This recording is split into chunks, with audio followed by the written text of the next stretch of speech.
আসসালামু আলাইকুম প্রিয় শিক্ষার্থীবৃন্দু, অন্তরীকরণে তোমাদের জন্য নিয়ে আসলাম 9.2-এর এক্সের সাপেক্ষে অন্তরীকরণ নির্ণয়। যে অঙ্কটি নিয়েছি লগ এ ভিত্তিক এক্স ইন্টু হচ্ছে যে লন এক্স।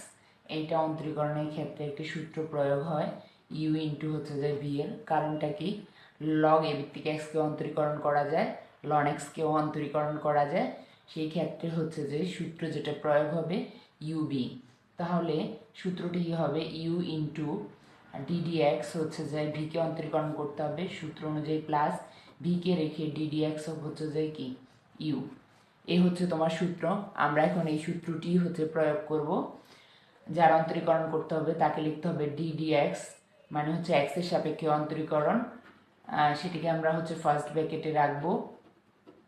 এবার আমরা সূত্র প্রয়োগ করব। লগ হচ্ছে যে এ ভিত্তিক এক্সকে আমরা রেখে দিব, লন এক্সকে অন্তরীকরণ করব, তার জন্য ডিডিএক্স লন এক্স প্লাস, এবার আমরা লন এক্সকে রেখে দিব, ডিডিএক্স হচ্ছে যে লগ এ ভিত্তিক এক্স। এই ক্ষেত্রে তুমি এখানে দুইটি হচ্ছে ইউ এবং বি দুইটিকে অন্তরীকরণ করা যায়। তুমি যদি লন এক্সকেও রেখে দাও, লগ এক্সকে এ ভিত্তিক এক্সকে করো, আবার লগ এ ভিত্তিক এক্সকে রেখে লন এক্সকে করো, তাতেও কোনো সমস্যা নেই। এইবার হচ্ছে যে তোমার লগ এ ভিত্তিক এক্স রেখে দিব আমরা, যেহেতু শুধু অন্তরীকরণ করব আমরা লন এক্সের, তাহলে লন এক্সের অন্তরীকরণ সূত্র অনুযায়ী আমরা জানি 1/x প্লাস লন এক্সের কোনো অন্তরীকরণ হবে না এই ক্ষেত্রে, ডিডিএক্স হচ্ছে যায় লগ এ ভিত্তিক এক্সের অন্তরীকরণের সূত্র হচ্ছে 1/x লগ হচ্ছে এ ভিত্তিক ই।